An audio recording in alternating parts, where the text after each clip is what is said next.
Iran के supreme leader Ayatollah Syed Ali खामनाई का सख्त बयान। उससे पहले नजर डाल ले, अमेरिका ने ईरान को 24 घंटे का समय दिया था। इजराइल ने ईरान को अल्टीमेटम दिया था कि मान जाओ। ट्रंप ने कहा था हथियार डाल दो।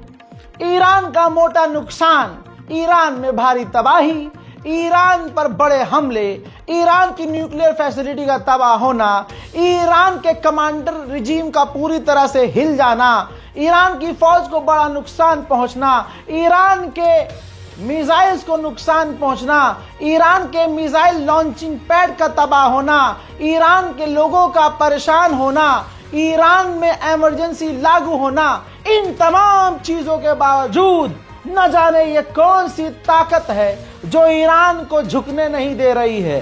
अल्लाह अकबर। अब दोस्तों ये जो अनबख्तों को ज्यादा आग लग रही है, ये कैसे, ये किस हो गया, नहीं झुका। बौखलाहट में भारत की सुअर नस्ल ईरान को गरिया रही है, जबकि उनको अपने शजरे का नहीं पता कि पड़ोस की पैदाइश है या पिताजी की पैदाइश है या न्यूयॉर्क से पैदा हुए हैं। लेकिन गाली इसलिए बकनी है ईरान को क्योंकि ईरान मुस्लिम देश है।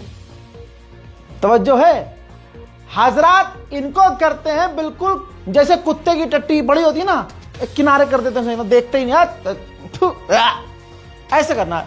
तो क्या करना है आपने, कमेंट सेक्शन में कोई अंधभक्त नजर आएगा तो आपने करना है आ थू, कोई जवाब नहीं। हमें उनके भगवानों को गाली नहीं बकनी, हमें उनके नेताओं को गाली नहीं बकनी, क्योंकि दोनों एक जैसे हैं। हमें इनका कोई जवाब नहीं देना क्योंकि इनकी इतनी औकात नहीं होती कि अपने असली अकाउंट से ये कुछ बोले। तो मेरा ये मुसलमानों को पैगाम है, किसी नेता को कुछ नहीं कहना, किसी भगवान, वो हमारे अल्लाह को गाली बकने दो भाई। हमारे यहां तो कहा गया है तुम उनके झूठे खुदाओं को गाली बकोगे तो वो तुम्हारे सच्चे खुदा को पलटकर उल्टा सीधा कहेंगे। तो भाई अपनी इज्जत अपने हाथ में, सुअर नाले में लौटते हैं, वो गंद उनको पसंद है, गंद में रहने दो। हम बात करेंगे मुद्दे की। सुप्रीम लीडर ने ऐलान में सबसे पहले क्या कहा है कि हमारे देश के लोग याद रखेंगे हमारे शहीदों का खून, पहली बात। दूसरी बात, सुप्रीम लीडर ऑफ ईरान ने कहा कि दुनिया याद रखेगी और ईरान के लोग याद रखेंगे कि यह जबरदस्ती की जंग हम पर थोपी गई है।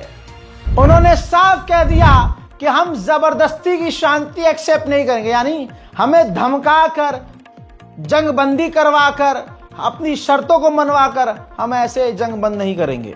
दोस्तों आगे खामनाई ने यह भी कहा कि इजराइल ने जो किया है गुनाह, उसको उसकी सजा मिलेगी, वो पछताएगा।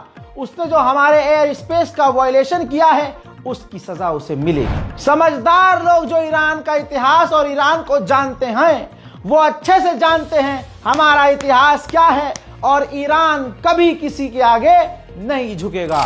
अमरीकियों को यह अच्छे से पता होना चाहिए कि ईरान कभी सरेंडर नहीं करेगा। आयतुल्लाह सैयद अली खामनाई की इस बात में मैं अपनी बात घुसा दूं, भारत के अणुओं को भी पता होना चाहिए कि 3 दिन में तुम्हारा बाप सीज फायर कर सकता है, ईरान नहीं। हजरत मोहतरम आगे आयतुल्लाह सैयद अली खामनाई ने कहा कि हमारी फौज, हमारी पूरी की पूरी फौज तैयार है पूरे प्लान के साथ अपने ईरान को बचाने के लिए और हमारी सरकार उनके साथ। यानी शॉर्ट में बता दूं, ईरान के supreme leader Ayatollah Syed Ali खामनाई ने कह दिया है कि चाहे कुछ भी हो जाए सरेंडर नहीं करेगा ईरान और तुम्हारी धमकियों से नहीं डरेगा ईरान। दोस्तों मैं तो 3 दिन पहले से कहता आ रहा हूं कि ईरान का कनेक्शन करबला से है। करबला, सोचिए, जिसके लिए कहा था महात्मा गांधी ने कि करबला के 72 जैसे हमारे पास अगर कुछ होते तो हिंदुस्तान में कुछ ही दिनों में आजाद करा लेता, वो करबला की बात हो रही है और वो तो डायरेक्ट कनेक्टेड है करबला से। तो ईरान सर कटा लेगा, ईरान नुकसान पर नुकसान झेल लेगा, लेकिन अनभक्तों के अब्बा की तरह सीज फायर नहीं करेगा। हजरत मोहतरम, ये अभी तक का सबसे बड़ा बयान है। इसका मतलब यह है कि आयतुल्लाह सैयद अली खामनेई जंग के लिए तैयार है। इन्होंने पहले कह दिया था कि अब जंग शुरू हुई है, देखना अब यह है कि ईरान के पास प्लान क्या और ईरान आगे क्या करता है। फिलहाल की ब्रेकिंग न्यूज में इतना ही। इस रिपोर्ट को शेयर कीजिए, दुआओं में याद रखिए, इंतजार कीजिए हमारे अगले अपडेट का। तब तक के लिए जय हिंद।